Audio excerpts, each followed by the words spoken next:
Hello, America. It's Friday, which means I'm going to just go over a couple of things that maybe I didn't get a chance to touch on, or I thought it was important to reiterate a couple of things.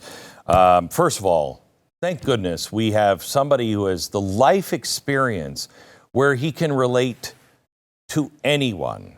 If you're a father or a mother of a soldier who died, for some reason, he's got a son whose body came back in a flag-draped coffin, which we don't know why his body would have been shipped from where he died at the cancer hospital in the U.S., but he understands you. He understands you. Or you have your whole neighborhood burned down in Hawaii. You know, he understands because he had a kitchen fire at one point. Or maybe you're in Florida and you've just lost everything because of a hurricane. Well, once again, he's got you. Watch. I didn't know anything like that, but lightning struck my house. We had to be out of that house for about 7 months while it was repaired because so much damage was done to the house and half the house almost collapsed. Yeah. Don't you feel better now that you have somebody who can feel your pain? Sure, he didn't lose his house in a hurricane, but he was out of his house because he had a lightning strike for almost 7 months.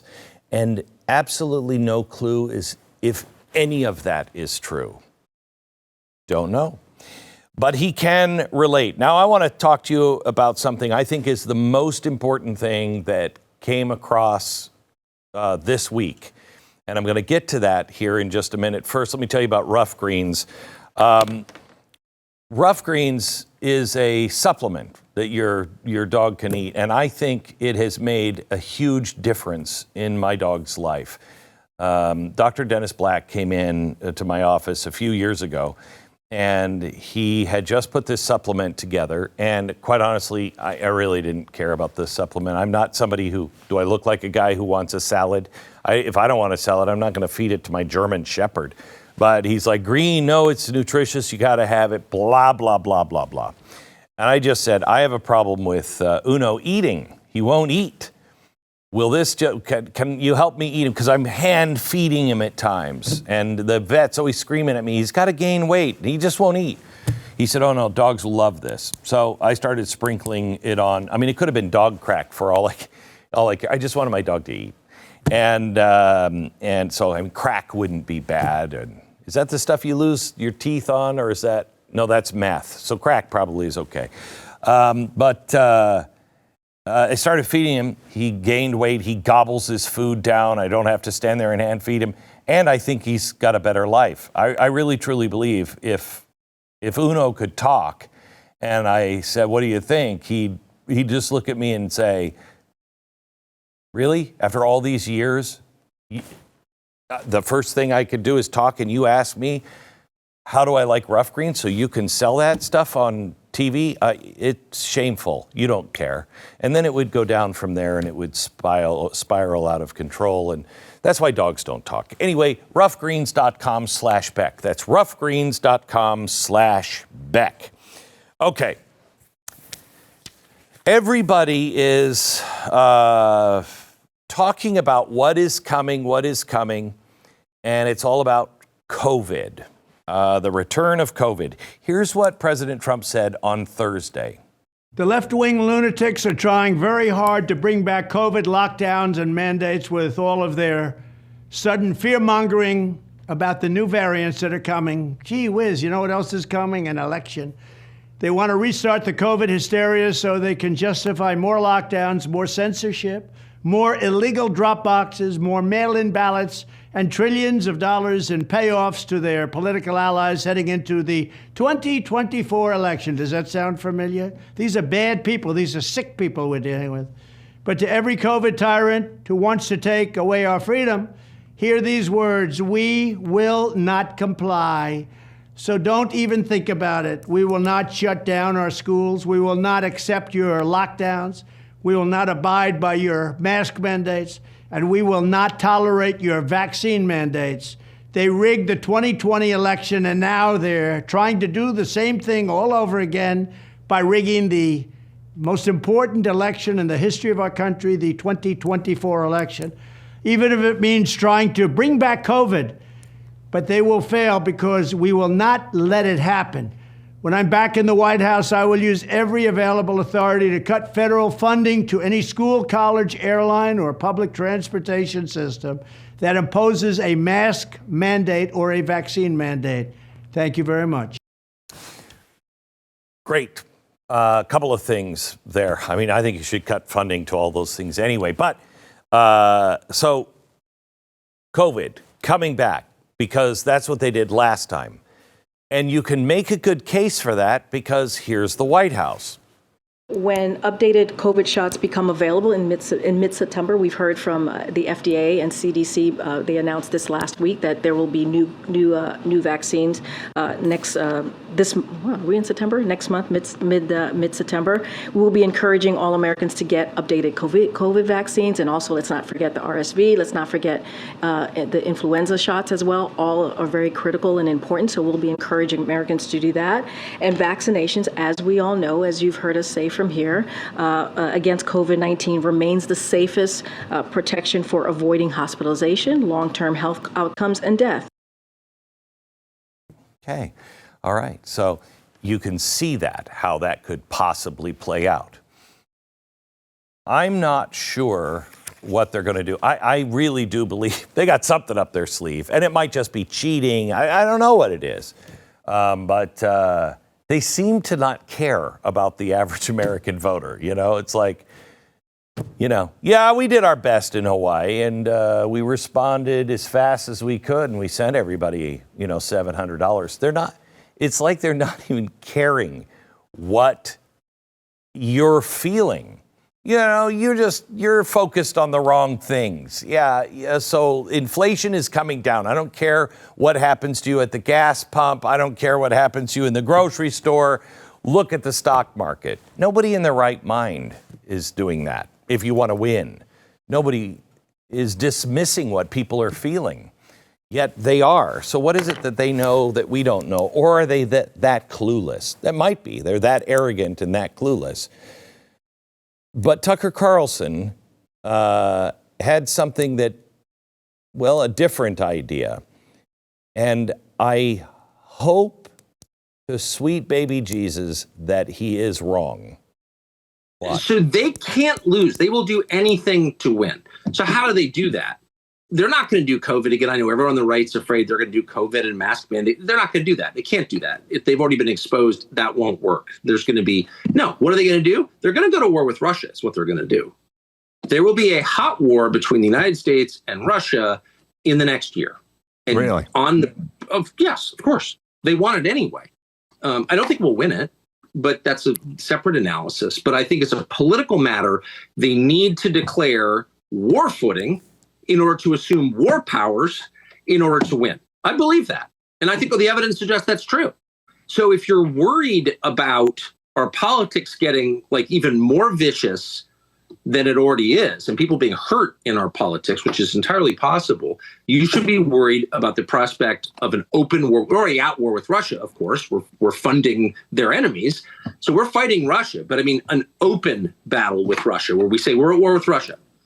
I think that could easily happen. I think we could Tonkin Gulf our way into it, where all of a sudden missiles land in Poland. The Russians did it. Our NATO allies been attacked. We're going to war. I could see that happening very easily. So if you're worried about that, you need to put as much pressure as you possibly can on the Republican-held Senate to force a peace, which can be done. The United States could force a peace in Ukraine tonight. We're funding one side. There is no Ukrainian army outside of NATO.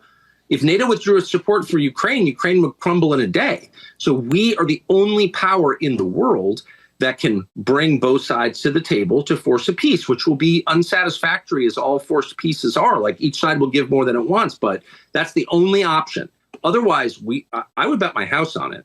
We are going to war with Russia. And of course, the stakes are everything, our life on the planet. I mean, these are the two biggest nuclear arsenals in the world facing off against each other.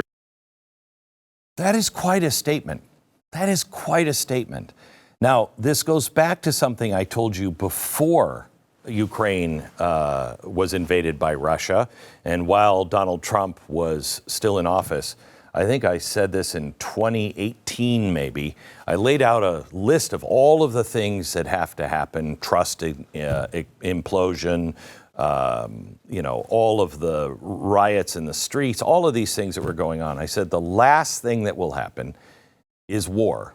We have to have a massive war, because that will be the catalyst that will allow the change of the dollar to come, because you'll be so panicked and everything will be so scattered. And it terrifies me, because not only is our country always in this pattern, when we reach these times, and it's happened 3 times. It happened in the Revolutionary War, then it happened again in the Civil War, then it happened in World War II, and now. The pattern is exactly the same. And this time, it could be Russia. And if you want the fundamental transformation to be finished, you need that war. Now, I hope he's wrong. And one sign that maybe he is, if you trust that this administration is on the side of the Republic. In 1940, FDR didn't want to go to war, didn't think there would be a war, didn't know the American people didn't want to go to war. But he saw the handwriting on the wall that it was a good possibility we were going to go to war.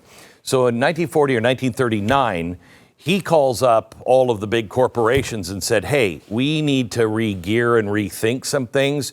We need to get on war footing. We need to start making guns, making tanks, making airplanes, making ships. We need to make sure that we're starting to hoard some ammunition, et cetera, et cetera. And he got us ready because we were woefully unprepared for it. Well, we are in that same situation now. Our military is not ready for a World War III. We are not ready for a war with Russia. But our strategic oil reserve been completely depleted and not replenished. And we are sending all of our extra arms over to Ukraine. And we haven't begun replacing any of it yet. So we're being put in a very precarious situation. Tucker is a friend of mine. I love Tucker. I know how he feels about Russia and Putin, but I've never hoped that maybe he was going to turn out to be a Russian shill more than right now, because I think he means that. In fact, I know he means that. And if he's right on that, and he could be, that is really, really dangerous. But, I mean, don't worry, you've got a president whose house was hit by lightning once. I'm sure he'll have I was in a battle in the schoolyard with corn pop, and it got really bad. The other thing that is on our minds is the other possibility of a war, and that's an internal war. And hopefully it never goes past words. But the left seems itching for a fight, and they don't care where that fight comes from. They are trying to put in jail the former president of the United States.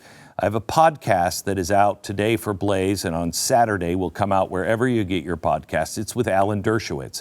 And I asked Alan to take all 7 court cases. Now, he's involved in 7, 4 indictments and 3 civil cases. And could you just take me through all of these? Tell me where it's a strong case, where it's a weak case, what are the facts, what's really going on? And he did that. In an hour, he'll take you through all of them. And you will have a completely different, your friends who think that this is all justified, that Donald Trump did something. You listen to this with Alan Dershowitz, and your friends listen to it. They will, at least, if they're honest, be convinced that these are the weakest cases ever. That they, as he says, they're smoking cigarette butts. It's not a smoking gun. it's a cigarette butt. It's questionable even if it's a crime. Maybe it's bad for you, but it's a cigarette butt, not a gun. And he talked about how we're becoming a banana republic. And he said on my podcast, The Durst Show, he said, I'm giving out bananas. I'm looking at things because I asked him, where are we as a republic? And he said, I'm giving stories and different things, the trends, I'm giving bananas. And when we get up to 10, we're a full banana republic. He said, right now, we're at 6.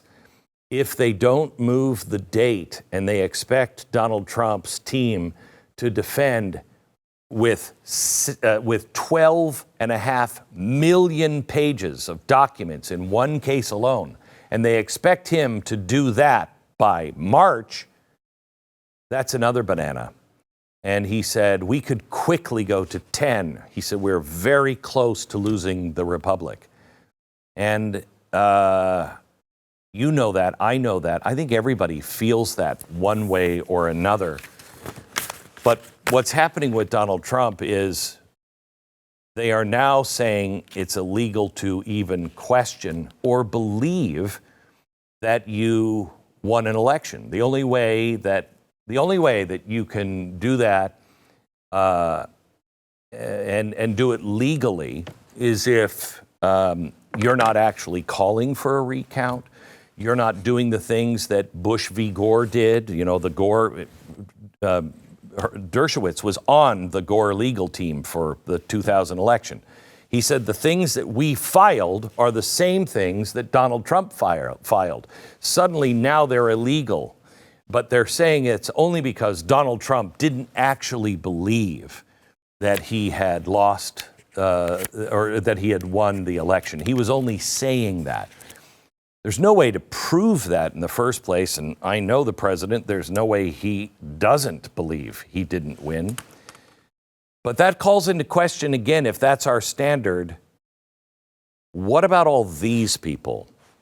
We start with the 2000 election, where Democrats claimed it was Gore, not Bush, who won, and that the Republicans and their Supreme Court stole the election. Bush versus Gore.